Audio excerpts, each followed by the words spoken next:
Salut tout le monde, c'est Axel et vous êtes sur la chaîne Donne-toi les moyens. Je suis actuellement en Thaïlande, à Phuket plus précisément, et j'ai quitté la Guadeloupe depuis 3 mois. Depuis 3 mois.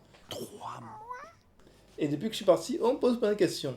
Est-ce que tu es parti pour longtemps? Tu reviens quand? Est-ce que tu vas revenir en Guadeloupe? Pourquoi tu as quitté la Guadeloupe? Qu'est-ce que tu fais? Etc. Comment ça se passe en Thaïlande?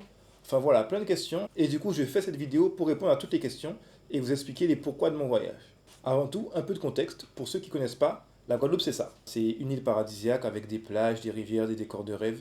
Une vraie carte postale. Mais c'est aussi ça. La vie chère, les problèmes de transport, les embouteillages et plein d'autres problèmes liés à l'insularité.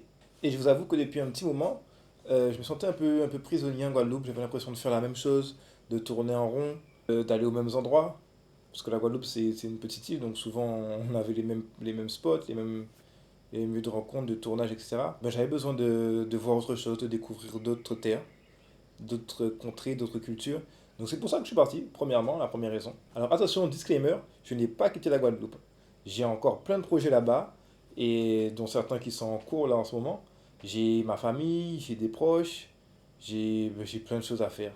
Donc j'ai pas quitté la Guadeloupe, je suis juste parti m'aérer un peu l'esprit, si on peut dire ça comme ça. Raison numéro 2, je suis aussi parti pour le business. Alors, par rapport à mes objectifs à long terme, la Guadeloupe, c'est un bon point de départ, c'est vraiment bien, mais parce qu'il y a plein d'opportunités, mais c'est un marché qui est quand même pas mal verrouillé. Déjà, il n'y a pas beaucoup de monde, il faut savoir qu'on a à peu près 400 000 sur l'île, qu'on est toujours en retard, on a toujours les informations en dernier, on a 10 ans de retard sur pas mal d'infrastructures, et il y a encore cette mentalité de petit marché, en fait, comme tout le monde se connaît plus ou moins, il y a toujours un cousin ou quelqu'un qui va casser les prix. Enfin voilà, la Guadeloupe, c'est pas l'idéal pour le business. Donc du coup, j'ai vraiment voulu partir pour explorer d'autres contrées, voir d'autres façons de faire du business, d'autres problèmes à résoudre, d'autres cultures, enfin pour voir autre chose et pouvoir me développer mentalement aussi, apprendre plus de choses, rencontrer des gens, rencontrer du réseau, pour pouvoir faire plus de choses, même en Guadeloupe, mais avec des réseaux différents, avec des approches différentes, un mindset différent aussi, en ayant vu autre chose à l'étranger. Enfin, c'est toutes ces raisons en fait. Et la dernière raison pour laquelle je suis parti, ben, c'est pour la qualité de vie. Parce que l'Asie, c'est loin d'être, comme on pense en Occident, un, un pays avec des paysans qui ramassent du riz toute la journée. C'est vraiment plus ça. Ou alors il y a des régions comme ça, mais c'est vraiment pas ça en grande majorité. C'est un pays qui est très moderne, qui est émergent, avec beaucoup d'accès technologiques, beaucoup d'accès. Ben, la preuve, j'ai une meilleure connexion ici qu'en Guadeloupe, au niveau de la Wi-Fi. Beaucoup d'accès technologiques, beaucoup d'accès en termes de commerce. Comme je disais, c'est très développé en termes de commerce. Même il y a des solutions de santé qui sont bien plus développées que certains endroits en Occident. Donc c'est vraiment un marché qu'on ne soupçonnait pas, c'est vraiment des choses qu'on ne soupçonne pas. Ça permet de découvrir d'autres choses, de voir autrement, de découvrir de nouvelles cultures, de nouvelles langues. Et c'est vraiment intéressant. Surtout qu'en plus, la monnaie est pas chère du tout.